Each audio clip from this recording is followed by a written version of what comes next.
السلام عليكم ورحمة الله وبركاته. فيديو جديد أحبابي في اليوتيوب عن النادي الأهلي ومباراته مع الجيش الملكي المغربي إن شاء الله يوم الجمعة، ومباريات حماسية يوم الثلاث ويوم الأربع من الجولة الخامسة من دوري أبطال أوروبا، وفضيحة رمضان صبحي في المعهد في الامتحانات. كل ده في الفيديو ده إن شاء الله معاكم.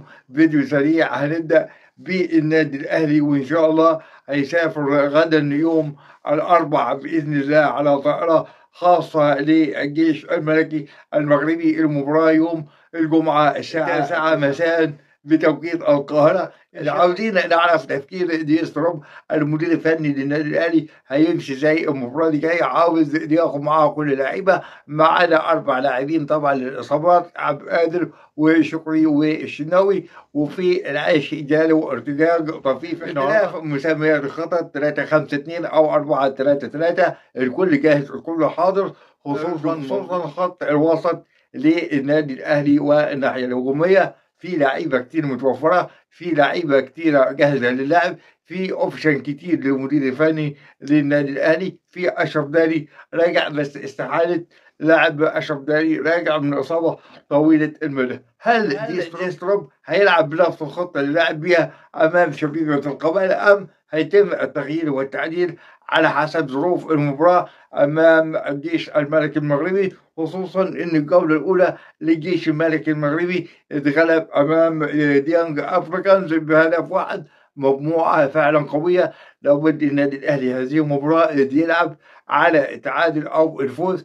عندنا سرعات، عندنا إمكانيات، عندنا كل الخيارات التكتيكية ليستروب. نتمنى الفوز للنادي الأهلي بأي طريقة كانت. الغبوا العبوا، تغيير المنظومة الهجومية، تغيير خط الوسط في المراحل الهجومية والمراحل الدفاعية. لازم لعيبة النادي الأهلي وليستروب، لأن عندنا أخطاء دفاعية في الكرات العرضية استغلها فرق شمال أفريقيا كنقطة ضعف في النادي الأهلي. لابد الحل الأكيد، الحل المفيد على إصلاح الأخطاء الدفاعية للنادي أمام الجيش الملكي المغربي بطل الدوري المغربي، أقوى فريق في المجموعة. إن شاء الله النادي الأهلي يكون ند بند، وإحنا واثقين في اللعيبة وواثقين في المدير الفني للنادي الأهلي بالفوز إن شاء الله في المباراة الساعة 9 بتوقيت القاهرة في الجولة الثانية من دور المجموعات من دوري أبطال أفريقيا. نخش على المباريات الحماسية من دوري أبطال أوروبا. في الجولة الخامسة يوم الثلاث في مباراتين مهمين جدا. المباراة الأولى نادي تشيلسي ونادي برشلونة، الاثنين فازوا في الدوري الإنجليزي والدوري الأسباني. ما نعرفش مين اللي هيفوز، ما نعرفش مين اللي هيتخطى تاني في هذه الجولة الحاسمة. هنشوف مباراة قوية الساعة 10 مساء يوم الثلاث.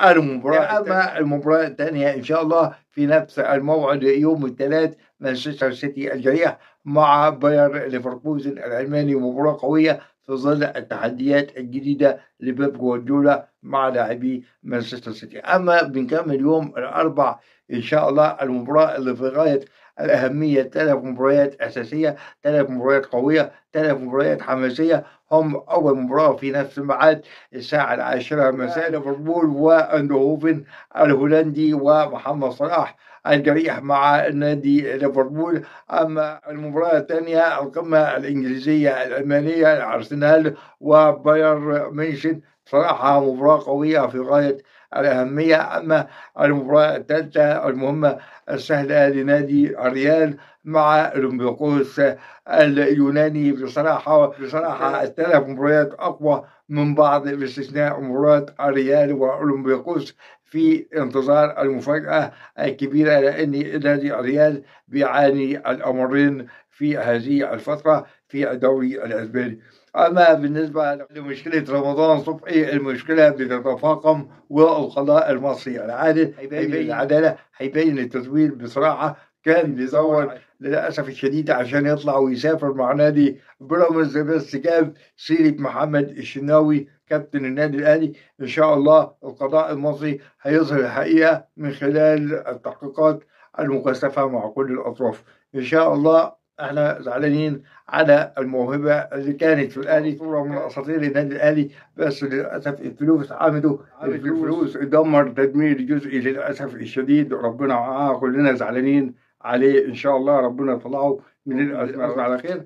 ما تنساش السبسكرايب وتفعيل زر الجرس والاشتراك في القناة واللايك المتين الحزين، وبالتوفيق للنادي الأهلي. السلام عليكم.